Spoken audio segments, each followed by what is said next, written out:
A few days ago, many Western military experts and analysts from numerous American and European think tanks stated that the strikes of the Ukrainian army deep into Russian territory with the help of American ATACMS ballistic missiles and Franco-British Storm Shadow cruise missiles would not affect the course of hostilities on the battlefield.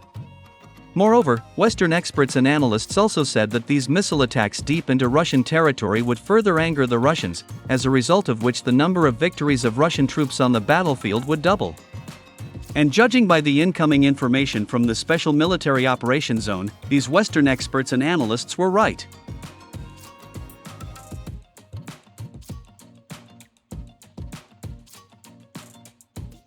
So, a few hours ago, war correspondents announced the Russian army's latest successes in the front's key areas.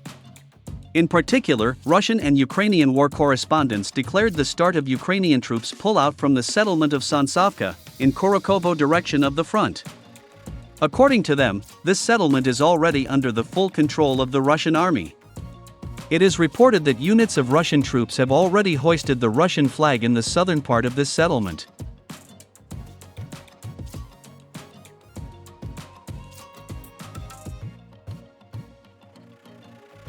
Simultaneously with this, Russian troops continue to encircle settlements southeast of the city of Kurakhovo. It is reported that the Russian troops have only 5 kilometers left to walk to close the lid of this cauldron completely. If this happens, several hundred Ukrainian soldiers and officers will find themselves in a trap.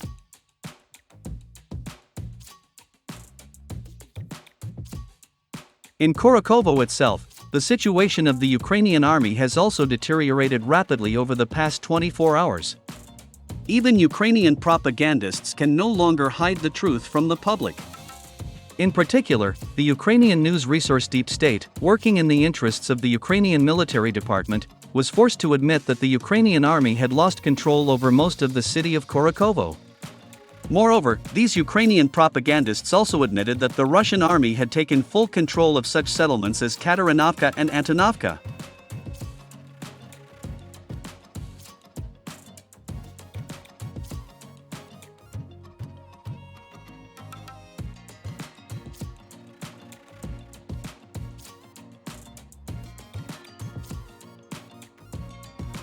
In Chasiv Yar direction of the front, Russian troops have also made significant gains in the last 24 hours.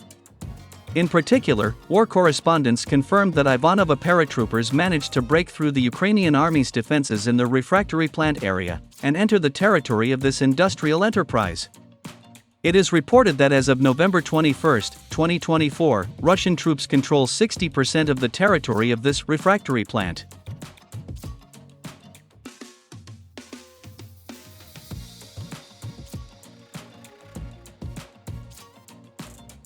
Western military experts have already called this breakthrough of the Russian army a real disaster for the Ukrainian troops. The fact is that this refractory plant was the last major stronghold of the Ukrainian army in Chasiv Yar. In addition, this industrial enterprise's territory is also the highest point of the city. Now, the Russian troops can perfectly see the entire city at a glance. Against this backdrop, even pro-Ukrainian Western military experts and analysts said that Chasiv Yar is doomed, and that the transition of this strategically important settlement under the control of the Russian army may take place in the coming weeks.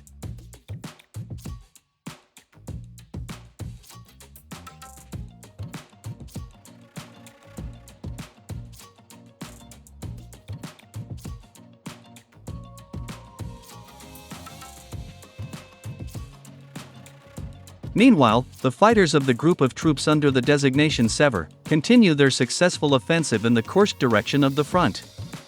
According to war correspondents, Russian troops have significantly advanced in the southern and northern parts of the Sudzansky district of the Kursk region.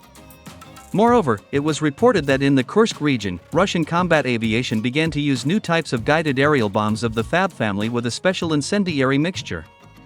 In particular, these aerial bombs are actively used in the battle for the settlement of Leonidovo. It is reported that in the last 24 hours alone, these latest aerial bombs have destroyed more than 80 Ukrainian soldiers and officers this settlement.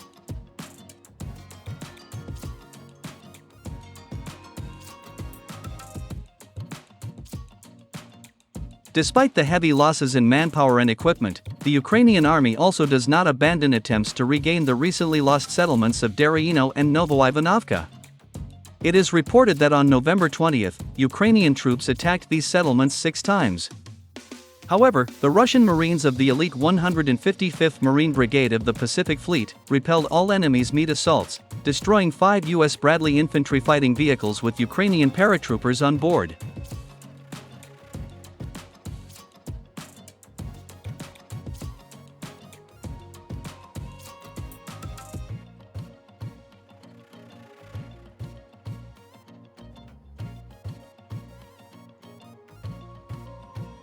By the way, there is fresh information about the fate of 2,000 NATO and Ukrainian soldiers who were surrounded in the Algovsky forest in Koronevsky district of the Kursk region.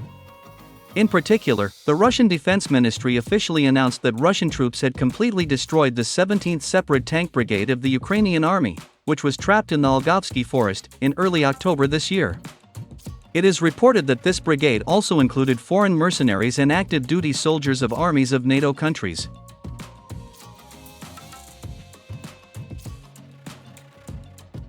According to the Russian military department, the fighters of the group of troops under the designation Sever completely cleared the Algovsky forest.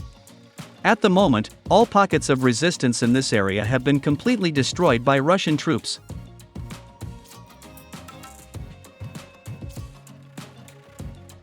In addition, the Russian military also confirmed the destruction of another group of NATO and Ukrainian soldiers, who were surrounded in the area of the settlement of Tolsty Lug.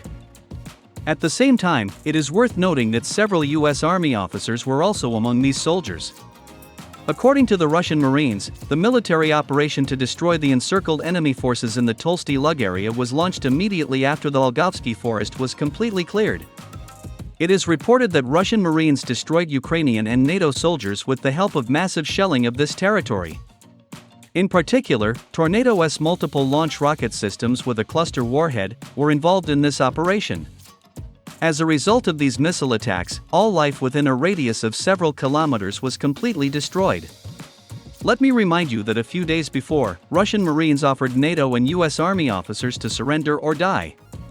And judging by what happened in Tolsty Lug area, these fools made the wrong choice.